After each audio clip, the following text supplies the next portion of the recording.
where we review all the best sports clips from around the world.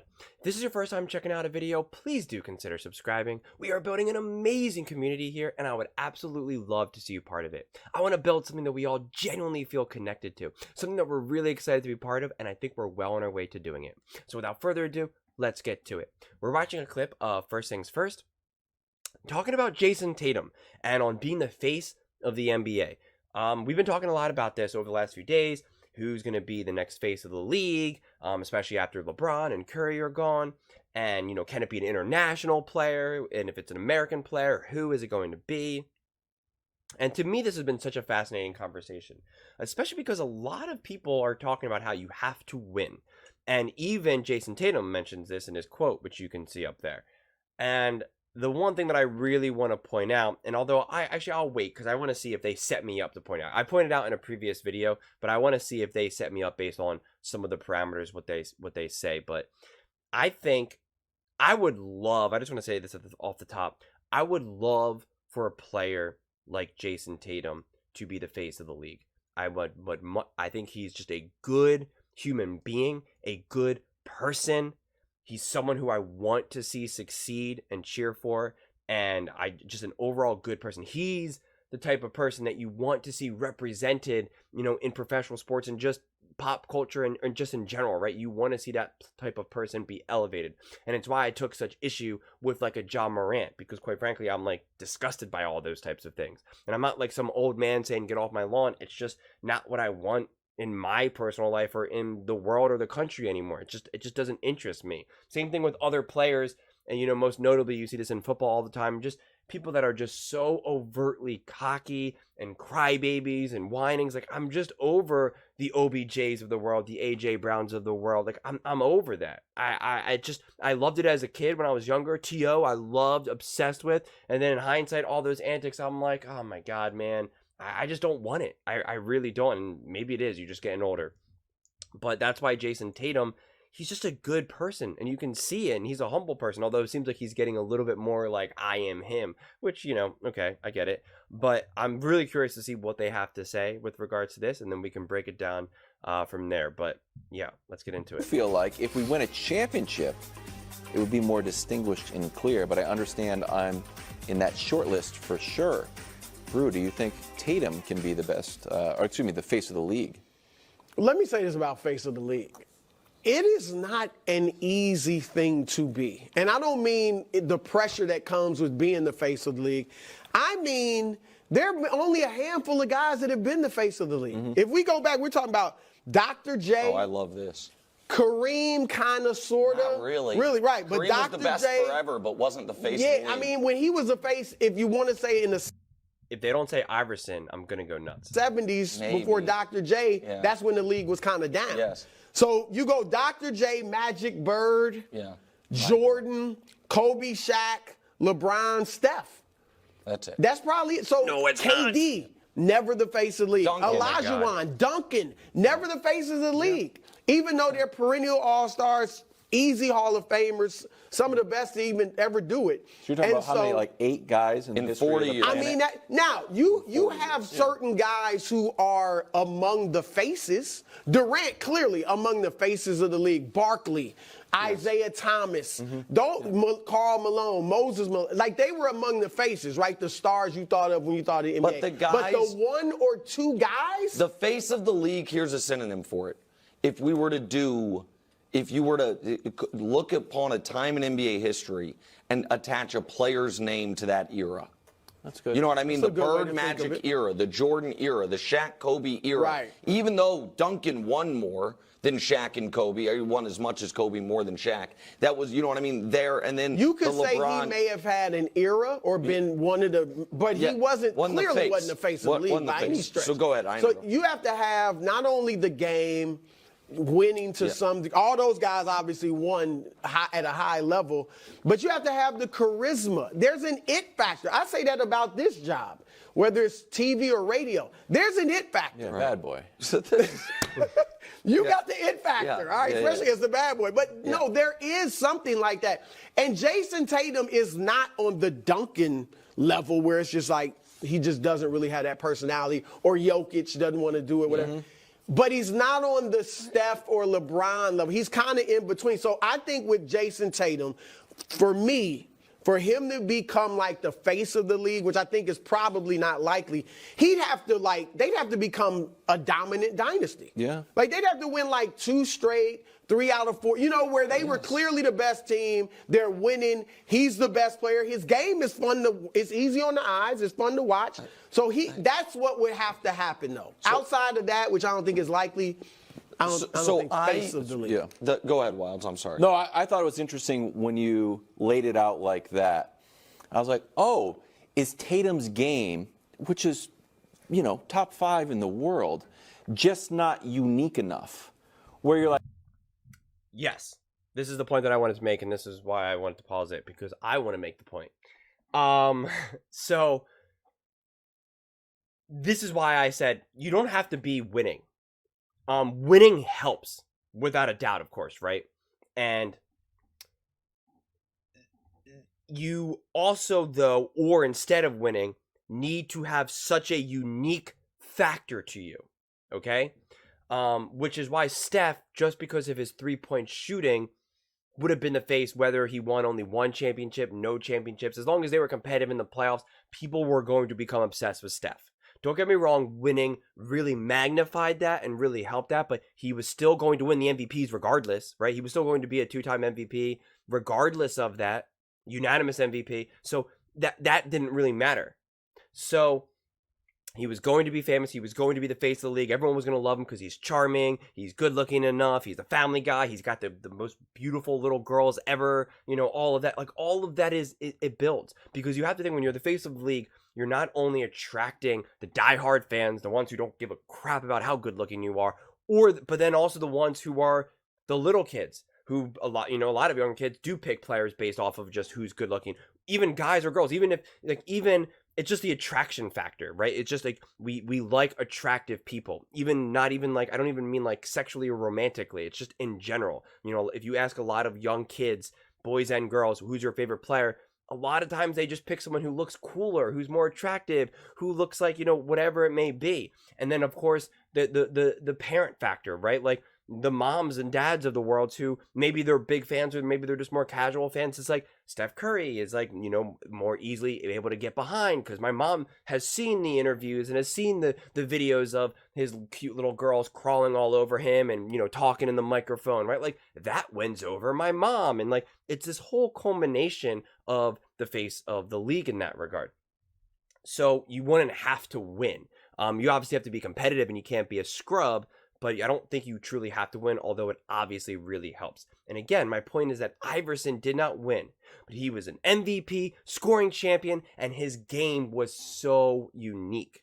He was so small, and we've seen to some degree some of these smaller players, but not like what Iverson was doing. He literally carried the Sixers on his back with a group of nobodies, okay, to the NBA Finals, and the Lakers did not lose a single game the entire run except one, and that was Allen Iverson on the road punched the Lakers on the face against Kobe Bryant, and Shaquille O'Neal famously knocks down a shot and steps over to Tyronn Lue, a clip that is to this day still played at Sixers games. Okay, it's still played.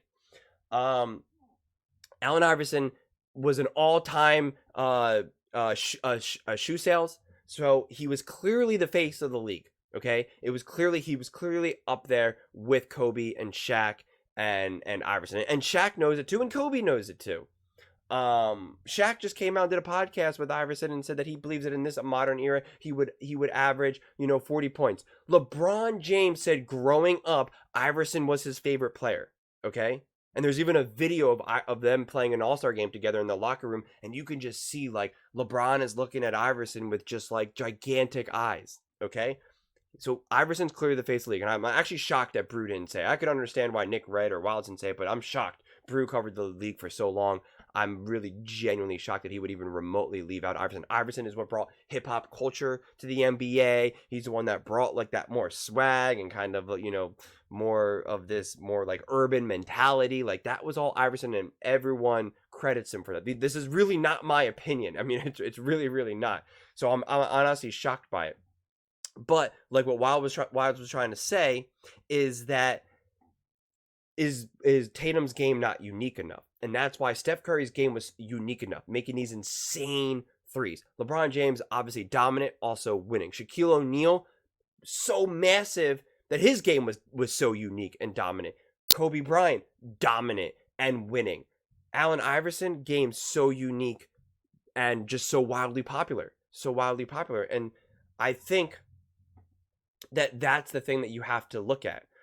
With Jayson Tatum, he's a great player, fun to watch, but he doesn't do much that you're just like, oh my God, right? You saw Kobe Bryant's moments. You saw Shaq's moments. You saw Allen Iverson's moments back in the old days of ESPN Top 10. I mean, like, your eyeballs would just fall out of your head because you were just like, oh my God, which is why Ja Morant had that it factor because of some of his moments.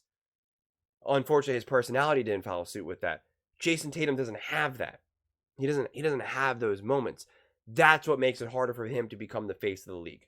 I think he's good looking enough. I think the charisma, right, his personality isn't as in your face, but I think it's enough, potentially. I think it's enough, but his game isn't enough. So then really what it would be is that he would have to win. He would have to be dominant. He would, like Brew was saying, he would have to win 2 championships, 3 championships, a couple MVPs, right? Like he would have to have those moments. And he just doesn't have that right now. So that's really those are the biggest obstacles that Jayson Tatum has. I mean, it really, really is. But I would say that it would be technically his for the taking, but you have to win, right? Like, I mean, like, that's all there is left for him to win. If he now wins this next championship, he would now be the next in line to be the face. And then if he now, the following season, he now wins an MVP or wins another championship, I think he's the face. I mean, I really, really do. But if he doesn't do that, if he just kind of keeps making runs in the playoffs or even makes it to the finals and loses, doesn't get an MVP, I just don't see it. I really don't. Even if he, starts to become the most charismatic person you've ever seen, or his game starts to get more unique, which obviously at this point his game is what it is.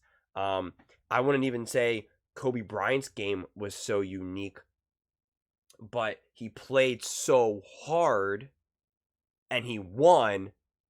And that's what made it unique in a weird kind of way, right? It was the Mamba mentality. It was the ruthlessness. It was his attitude on the court that made it unique. But if you just strip that away and you knew nothing about Kobe Bryant whatsoever, nothing, and you just were blindly watching film, you would say that he's a great player, but you wouldn't necessarily say that it's unique, right? Even Michael Jordan made fun of that, like Kobe Bryant just kind of stole his game, like that he just stole all his moves and stuff like that. And they said it lovingly.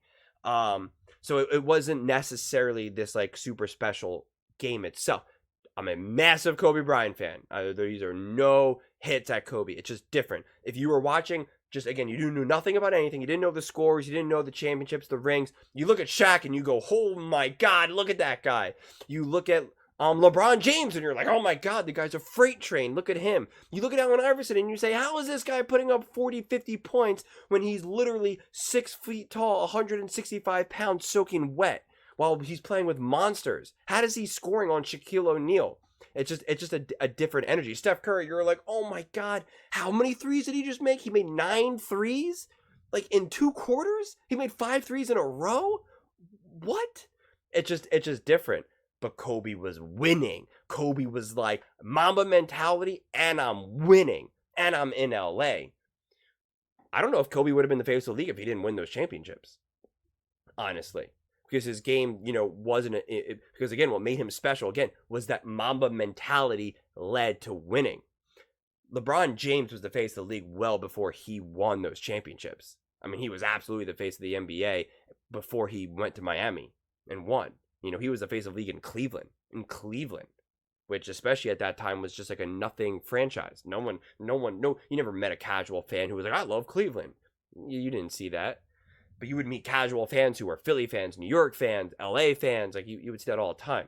So that was really all LeBron. And again, credit to LeBron for being able to carry that torch and do it right and not have scandals and not have all these issues and to be able to win and for the most part be, say the right things. So you can say a lot of bad things about LeBron, but you can't ever take that away from him. So that's the way I see it. Honestly, I think the NBA is in tough shape right now because I really don't know who takes the mantle from LeBron and Steph. I really, really don't. Any of the international players, I think, they just don't have what it takes right now. I think Wembanyama theoretically has the best chance, and they mentioned Wembanyama in one of the last clips that I did, and I thought about it more. And Wembanyama has the best chance for a few reasons because one, he's good looking enough.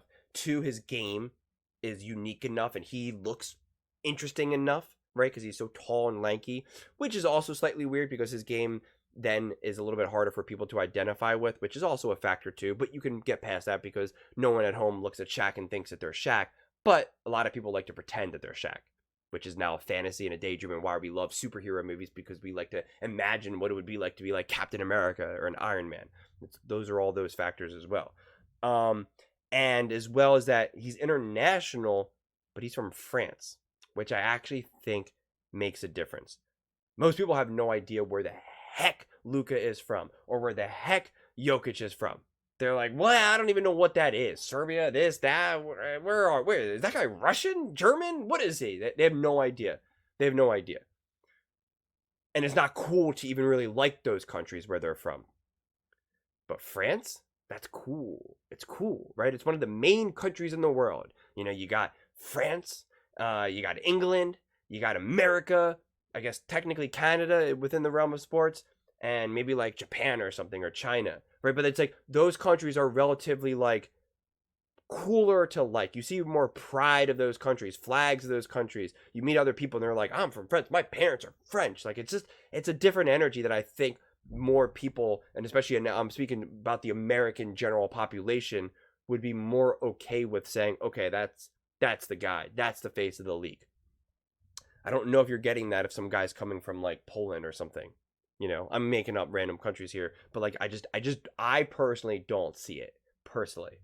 But France, that's something that some random person in Memphis, Tennessee can understand. They can be like, all right, French, he's from France. I got it. I get it. That's cool. Did they win the World Cup recently or whatever? Like, they just know it. People don't really know, Yugoslavia. They just don't. I mean, they just don't. They really don't. It's just different. It really, really is. And I think all of those things factor in to what allows someone to be the face of the league.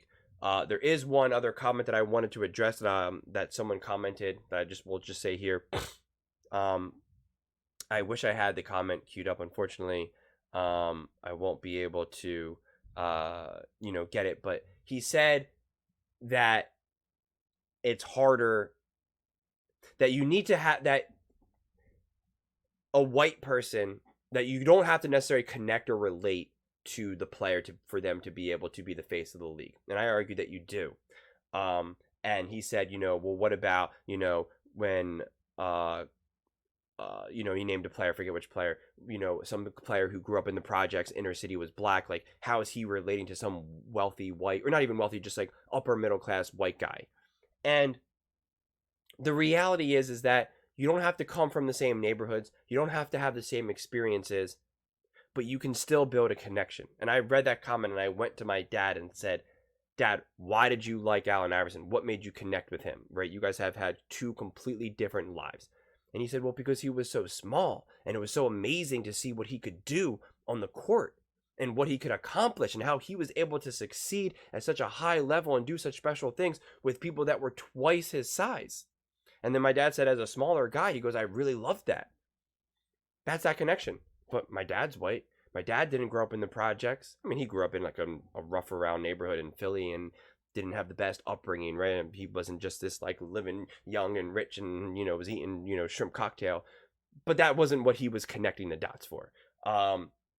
So it's one of those things where, and especially when my dad was already, you know, living a better life than his childhood, by the time Allen Iverson became Allen Iverson, like, he didn't need that connection, right? He didn't have to be like, yeah, we both overcame childhood struggles. Like, that's not what it was about. So it doesn't have to be about that, right? Me being a white guy who was not born and raised in the projects, like, I loved Allen Iverson. And again, it was because I loved everything he represented. I was able to connect with him. You know, he was cool. He was charming, charismatic, energy, doing crazy, you know, exciting things on the court. He was showing that he can beat everyone no matter what, even though he's so much smaller than everyone else. So it was easy to root for him and kind of connect to that. So it doesn't have to be this very obvious connection that someone has with you know, the general population, right? It doesn't have to necessarily be that way.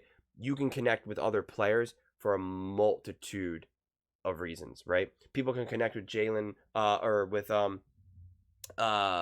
Jayson Tatum because they're like, hey, I like that he's a little bit more quiet. I'm more quiet. I like that. I love to see a guy who's, you know, maybe not as in your face and cocky, you know, succeed. You know, I like that. Steph Curry, oh, I like that. You know, look, he doesn't have all the tattoos and he's not all big and jacked like all the other players, like a LeBron James. He's kind of like the opposite of a LeBron, you know, at least physically. And they're like, I love that. You know, kind of like a David and Goliath type thing. Or they see a LeBron James and they say, man, look at the adversity that he faced. You know, I love that. You can find connection no matter who you are.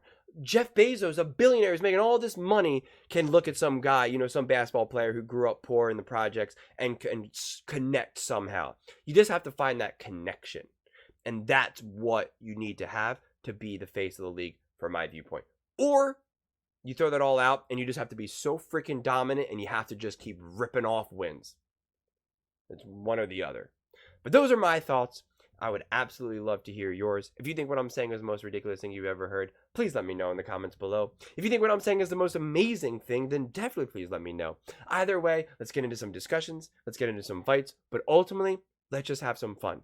And please do consider subscribing. We are building an amazing community here, and I would absolutely love to see you part of it. I want to build something that we all genuinely feel connected to. Something that we're really excited to be part of. And I think we're well on our way to doing it. Thank you so much, and see you next time.